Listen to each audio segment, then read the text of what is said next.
PlayStation is a major name in the international gaming market and has been around for just shy of 3 decades now. With millions of devoted fans spread across the length and breadth of the planet, as well as a ton of amazing IP, it's safe to say that PlayStation is set to remain a heavy hitter in the world of gaming for many years to come. For all intents and purposes, the PS5 is selling very well, especially if a report by Ethan Gatch of Yahoo Finance is accurate. According to the report, with the release of Spider-Man 2 just around the corner, Sony expects to sell an unprecedented 25 million PS5 consoles in 2023 alone. Needless to say, if the entertainment giant manages to achieve this, it will be the highest number of units sold for any PS console in history.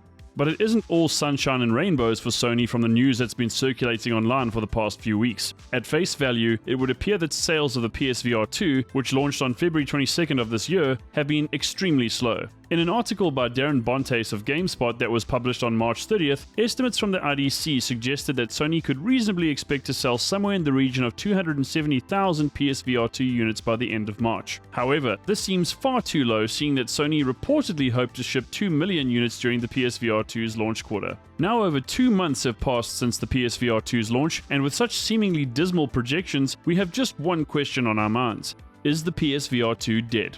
Critics of Sony's latest headset have suggested that, in order to improve sales and make the PSVR2 more palatable to consumers, a price cut will be needed. Now, it is true that, at present, a PSVR2 headset will set you back $550, which is $50 more than a PS5 console, which you'll also need in order to use the PSVR2 in case for some reason you don't know. That means you'll need to spend at minimum $1,050 to enjoy the PSVR2, which is admittedly a very neat piece of tech with some truly innovative features. This isn't where the criticism ends though. With many of the PSVR2's titles available on other VR platforms, detractors say that there just isn't enough original, exclusive content for the PSVR2 to really sell VR fans on taking the plunge and investing in a headset of their own. But is the supposedly high price tag and lack of original titles actually putting VR gamers off the PSVR2, or is there more to this story? Well, as you might have guessed, there is indeed more to the PSVR2 situation than meets the eye. Now, while the GameSpot article and sales projections provided by the IDC and Bloomberg may appear disappointing in light of Sony's initial sales projections, the truth is that these figures need to be put in context to get a better idea of the reality of what's going on. In a more recent article by Sammy Barker of Push Square, if the PSVR2 did actually sell between 270 and 300,000 units in March, this would actually make it the fastest selling wired VR headset ever. For the sake of comparison, the PSVR only managed to sell 915,000 units in the first 4 months of its existence. So if estimates are correct, the PSVR2 has essentially achieved a third of this in just 1/4 of the time. But there's still a problem here. These are just estimated figures, not official ones, so for the most part, this is all little more than conjecture, albeit not baseless. To draw any concrete conclusions about the PSVR2's commercial performance at this stage would simply be irresponsible, so without some solid data and sales figures to sink our teeth into, we're still mostly in the dark on this one. So is the PSVR2 dead? Well, unless initial sales are significantly lower than estimated for some bizarre reason, the answer is absolutely not. For one, it's just too early on in the headset's life cycle to make such a declaration. Secondly, we have to bear in mind that improved PS5 sales will almost certainly translate to increased sales for the PSVR2. So even if figures are a little lackluster right now, there's a strong chance they could improve in the coming weeks and months.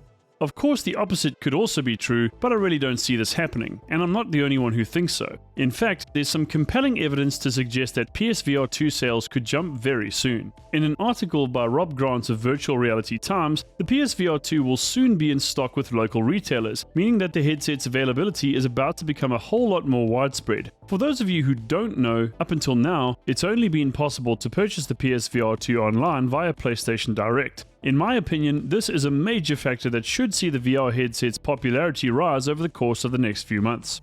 The long and short of it is, the PSVR2 isn't dead, at least not yet. Could it be off to a less than desirable start? Possibly. And could it end up being the most popular wired VR headset to date? Also, possibly. It's important to remember that PlayStation are no strangers to the world of gaming and the many challenges it poses. I have no doubt that they've spent a great deal of time, money, and energy on market research and insights to ensure that their products don't flop in the long run. The PSVR2 is still in its infancy, so calling the headset dead would just be ridiculous at best. I gotta tell you, I'm with Sony here. I think 2023 could be their biggest and most successful year yet, and the PSVR2 may very well play an integral role in that success.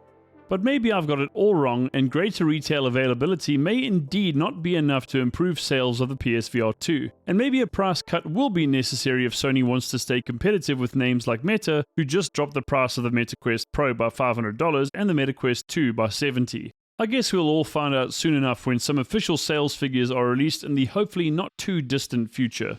But enough from me. What do you all think? Is the PSVR 2 going to be the best-selling wired headset to date, or is it indeed destined for the grave? Be sure to share your thoughts in the comments. Please give this video a like and subscribe to the channel so I can keep delivering hot VR gaming and tech content to you on a regular basis. That's all for today. From me and the team here at Metasquad, thanks for watching, and I'll see you in the next video.